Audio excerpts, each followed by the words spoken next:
Talking about Doctor Who viewing figures is personally, I think it's a really interesting thing to break down, find out the actual raw number, find out the rankings and how that changes over time, as well as general viewing figures, patterns and habits, and how the culture changes over several years and decades.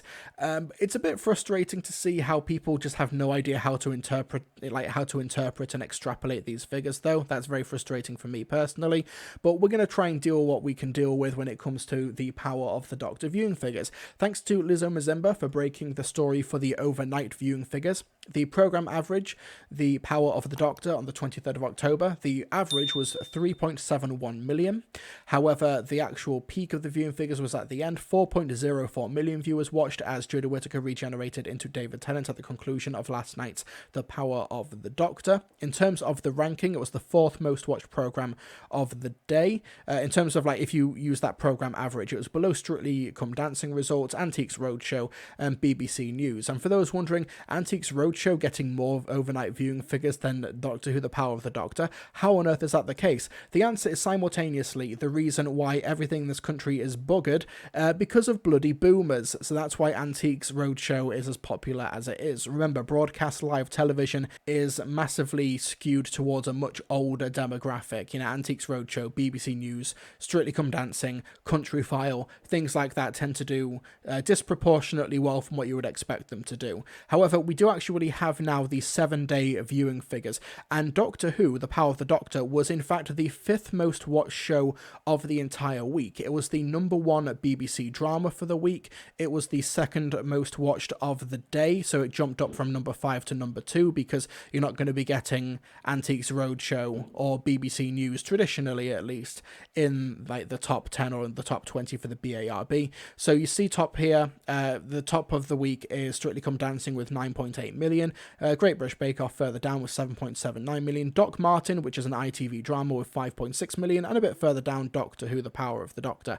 I would not be surprised if, with the 28-day viewing figures, either The Power of the Doctor overtakes Doc Martin, or this gap is significantly shortened. But when it comes to Doctor Who, when you look at the raw number, 5.29 million, which we'll, just for the sake of this conversation, say is 5.3 million, we're going to round up slightly, marginally, is, in terms of the viewing figures, the rankings of the revived series, is the lowest viewed regeneration of the revival. However, it is actually one of the most highly viewed in terms of the actual rankings for the entire week.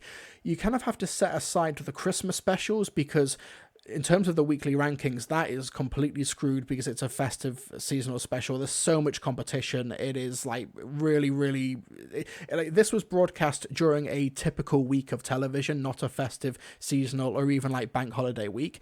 But this was the highest ranking for a Doctor Who story since 2018. I went through the BARB earlier today and went through all the figures.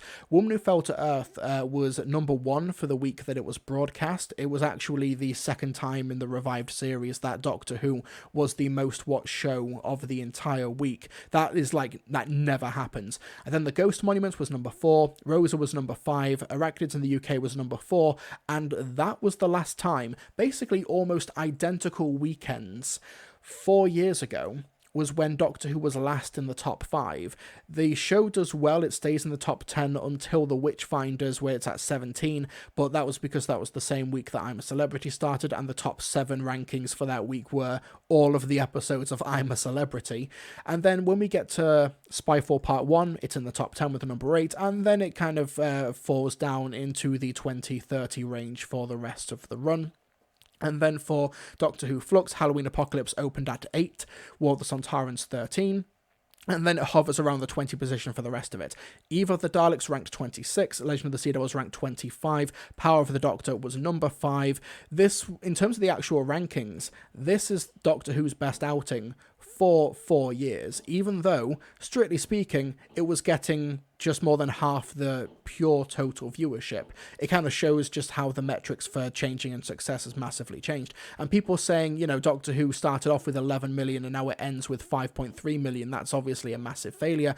We also have to remember that the way that TV has been viewed over the past few years, and I apologize if you can hear fireworks outside, has massively, seismically changed over the past few years because what happened in 2020, a bloody global pandemic, and then streaming became the norm.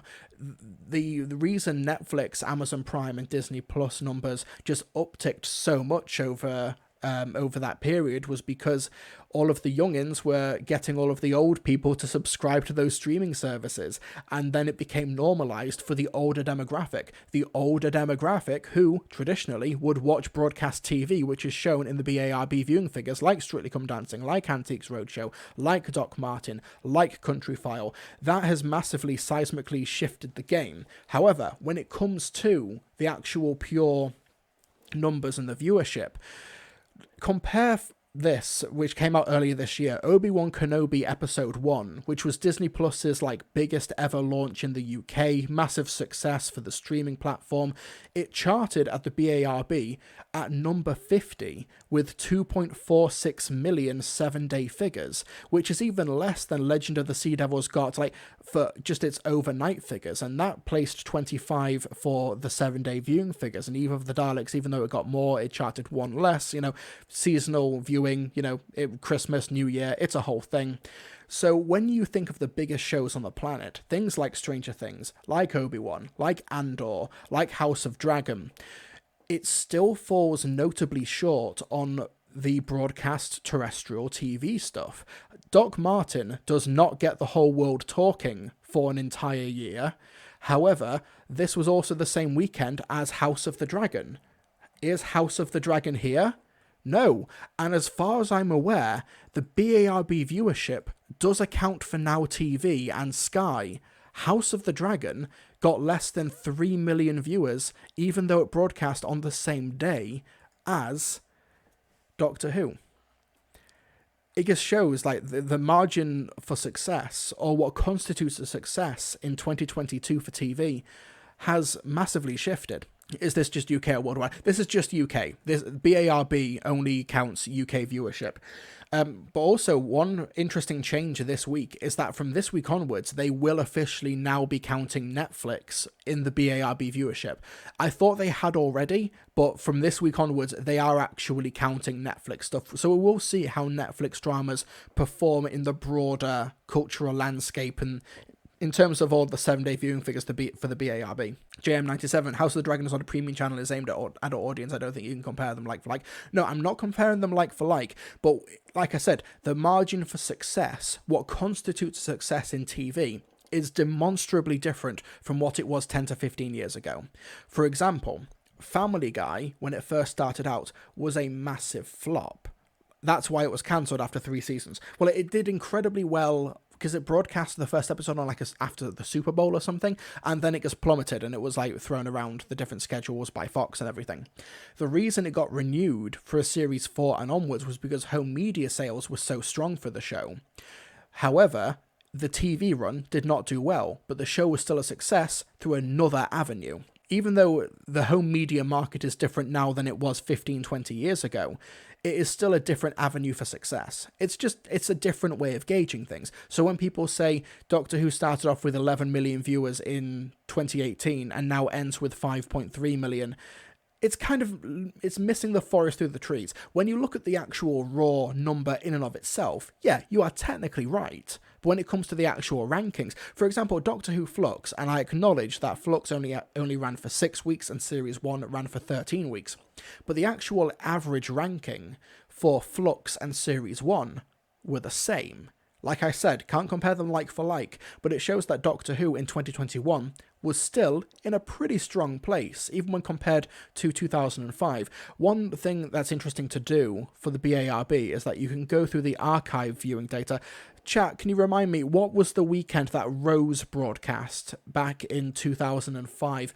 Wasn't it the beginning of April, or was it the end of March? Chat, let me know, and I'll quickly find it. It was in March 27th? Yeah, March, here we go. So, Doctor Who Rose, it's 7-day viewing figures, thank you, March 26th, thank you. So yeah, Doctor Who Rose got 7-day viewer figures of 10.8 million, which is massive. If that was broadcast in terms of the same number, this week, it would be number one, like Head and Shoulders. It wasn't even the most watched drama of the week, though. EastEnders comically outperformed it. Let's just go back to... The annoying thing about BARB is that you can't, like, save pages. You have to manually search for them every time. So here... Well, actually, I'm an idiot. They compare them differently. This is just BBC One. You go further down to BBC Two, and they have their own chart. ITV. So you've got 1, 2, 3, 4, 5 episodes of Coronation Street that week, outperforming Doctor Who, or 4 episodes of Coronation Street. It's madness. Channel 4... Desperate Housewives. Oh, how times changed. Channel 4 is doing so much better now than it was, like, 15 years ago. So, okay, so you've got Doctor Who with 10.8 million viewing figures. And here, Strictly Come Dancing, 9.89. 9.89. So this 1 week at the end of March 2005... How many shows outperformed 9.89? 1, 2, 3, 4, 5, 6, 7, 8, 9, 10, 11, 12. Yeah, so this wouldn't even crack the top 10 if this was the exact same show at this weekend. Viewing figures have massively changed, and these were all scripted things. One reason why TV shows like Great British Bake Off and Strictly Come Dancing do so well is because everyone in the UK is miserable and they don't want to watch dramas nowadays. Like, that's one factor that you do genuinely have to consider. Was there a UK version of Desperate Housewives? No, it was an import. It was imported from America. How did Series 4 perform, the cultural peak of the revival? Chat, what was the weekend of Journey's End? Let's find that. I think Midnight was broadcast around my birthday. So that would be Turn Left. Beginning of July? Beginning of July. April 5th? No, here we go. Yeah, so this was Journey. I got it in one. Nice. So this was the only other time that Doctor Who has been the most watched drama in the UK. This was the first time that this ever happened. The second time was for The Woman Who Fell to Earth. So saying that a show being the 5th most watched of the week is an astonishing, like, downgrade when it was the number one most watched show of the week in 2008 and 2018. You're technically correct, but you're missing the forest through the trees here. Yeah, Coronation Street. Further down. Big Brother, of course, for Channel 4. And Day of the Doctor. I don't think that counts. Did the ratings influence the cancellation in 1989? It did. However, at the end of the 1980s, Michael Grade, the director control of the BBC, did not like Doctor Who. He wanted it cancelled. So he deliberately put Doctor Who in a graveyard slot up against Coronation Street, knowing it would get thrashed. Can you show us Parting of the Ways? I can. And then I'll show you Day of the Doctor. This is really interesting. Like, genuinely, just look back on some of these numbers if you just want a nice, like, time capsule. Here we go. Doctor Who. I think this was Parting of the Ways. It was the weekend of my birthday, so was the 7th most watched with 6.9 million. So not actually that far removed from The Power of the Doctor, like 1.7 million, which sounds like a lot, but it ranked 7th for the week. It was actually... No, not 7th. Sorry, I need to get used to this new format, because it's the 7th most watched on BBC One for the week. But then... on ITV, yeah, so what ranked above? Sorry, I'm going to figure this out live. So The Parting of the Ways was watched 6.9 million, nice. So it was topped by 1, 2, 3, 4, 5, 6, 7, 8, 9, 10, 11, 12, 13, 14, 15, 16... So Parting of the Ways would have ranked 17th for the week.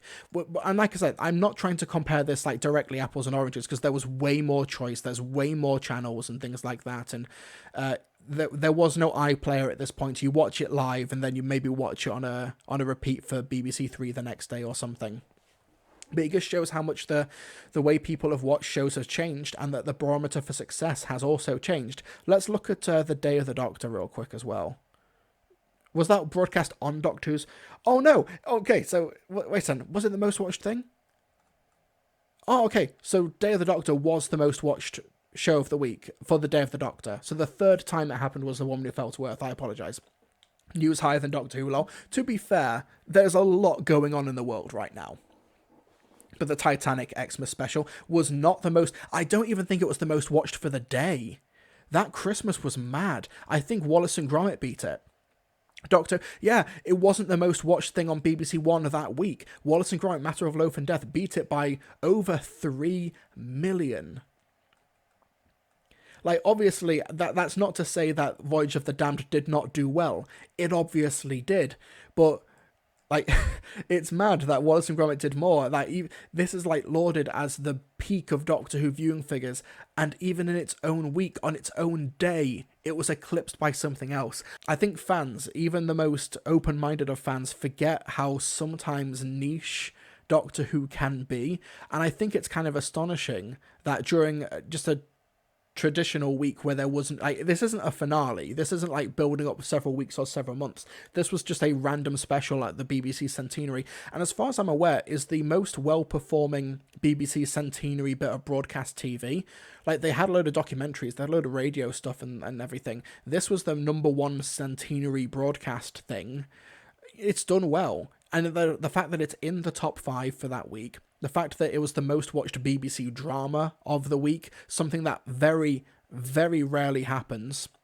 Matter of Loaf and Death was the year after. Oh no, sorry, what am I on about? No, that's me. Brain fart. No. Sorry, I can understand what chat's on about. This was the next Doctor, and Voyage of the Damned was the year before. Let's go back one more year. Damn it. This is why I'm trying to read numbers and read chat at the same time. Here we go. My point is still proven. EastEnders outperformed The Voyage of the Damned by over 1 million viewers. My point is still proven. It just wasn't Wallace who did it. It was Barry. I don't know. I don't watch EastEnders. Yeah, point was still proven. I was so right that no matter what year I chose, I was still right. You just had to change the name of the programme. God damn it, we still stand Wallace. We do stand Wallace. Rest in peace, Peter Sallis. That was good. That was a good EastEnders Christmas, though. I will take your word for it. And also Shrek 2 playing on Christmas Day as well. Damn Barry. People saying, oh, it should have got 7, 8, 9 million. It deserved better. That deserving is not how things work. What about Time of the Doctor? That's a bit more difficult because Time of the Doctor, we know that... it peaked. It got a different viewership when Peter Capaldi regenerated. Okay, folks, you're not going to like this. The Time of the Doctor, Matt Smith regenerating into David Tennant, was viewed by 11.14 million on Christmas Day, and was then surpassed by Mrs. Brown's Boys Christmas Special that same evening with 11.5 million. But yeah, when you compare like EastEnders, like doing like 8 or 9 million viewers regularly, and now. Is EastEnders even here? Where do you find EastEnders? EastEnders is now hanging around the 3.5 million viewership. Has EastEnders, all of a sudden gone to shit? Has it gone woke and gone broke or whatever? Not necessarily. It might have done. I don't watch EastEnders.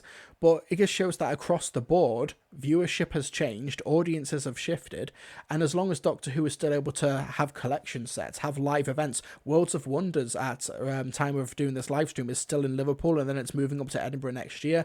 Time Fracture might have something in the near future as well. You've got that Doctor Who NFT card game, you've got the Fall Guys partnership, you've got the collection sets, you've got a presence at MCM Comic Con. Doc Martin has none of this, even though it got 4 million viewers than The Power of the Doctor. Like, success is relative, and it all depends on what you do with that success, and Doctor Who has done very well with that success. I think a regeneration story being in the top 5 for the week that it was broadcast, especially with no lead up, is a very good show, especially considering how bloody dense The Power of the Doctor was, right? That is not a story that you can go in, for the uninitiated, especially that ending when, oh, Bonnie Langford is here. I like Bonnie Langford. She was on The Masked Singer the other month, but what on earth is going on here? Yeah. Also the mediocre marketing for the special. I actually did see a couple of televised adverts for The Power of the Doctor. I think the figures will increase with Tennant and Gatwa. I think so as well, but that's not because Jodie Whittaker's era was some sort of aberration and it was some sort of especially terrible outing or whatever. It will be because of different marketing undeniably. I think that it's much better to have all three anniversary specials in the same month rather than what they did in 2022, where they had either the Daleks on New Year's Day, Sea Devils on Easter, and then the Power of the Doctor during the BBC centenary. I think that really does disjoint and fragment the audience, and it breaks up the hype cycles. I think having the three specials in November will allow them to do much better. But also, Ncuti Gatwa is massive with a younger audience, because he's got Barbie coming out next year as well. He's going to be doing more sex education. He's already a massive name because of sex education with a young streaming Netflix audience, and he's very vocal on Instagram and on social media. He's going to be a big draw for a younger audience, but younger audiences don't necessarily watch TV live, so that might not be fully reflected in these numbers, but he's still going to be a massive boost for the show, undeniably. He has a following of 2.3 million on Instagram. That's like almost as many as I've got, I jokingly say. I thought viewing figures for soaps are slipping in general. Viewing figures for everything are slipping in general, except for Strictly, which has kind of been staying. Like, at its peak, it was like getting 12 or 13 million, but now it's like 9 or 8 million, which is still really, really good. It's still doing really well. But like, if you look at all the other dramas for this week as well, Bloodlands as well, 3.8 million. The Larkins, 3.7. All Creatures Great and Small, All Creatures Great and Small, 3.7 million. Comedy Ghosts with 3.4 million. Yeah, it's outperforming all of these dramas except for Doc Martin. What was the week that Legend of the Sea Devils came out? That was a second. Legend of the Sea Devils. That was April 17th. Let's have a quick look. What we're about to look at is the lowest viewing figures for the revived era of Doctor Who. So April 17th. So the Thief, His Wife and the Canoe was the big ITV drama for that week. However, they uploaded all of the episodes on the ITV player, which massively helped to bump up the numbers because you could marathon it and binge it. So that really helped out with that. You scroll further down, and you've got Doctor Who Legend of the Sea Devils with 3.46 million, but it still outperformed that week Gentleman Jack, a load of EastEnders episodes, Interior Design Masters with Alan Carr, etc. You know, not the most heavy of competition, but even Doctor Who at its lowest in terms of pure numbers was still charting in the top 25, which it should do better than that. I really do think that 25 and the 30 range is kind of the lowest it should go. But as long as it remains in this top 30, it will still be a good investment for the BBC. How is Strictly so successful? Boomers.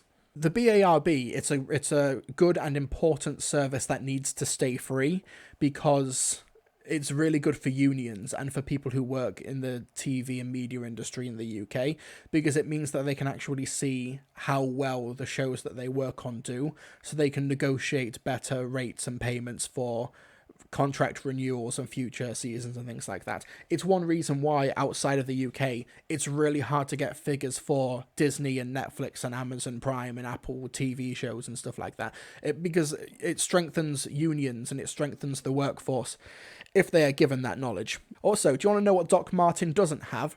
Fall Guys costumes. Brand new costumes of the 4th, 13th and 14th Doctors have arrived in the video game Fall Guys, accompanied by an exterminating guest. This is the debut, the canonical debut of the 14th Doctor's brand new outfit. That's mad. Doc Martin does not have this.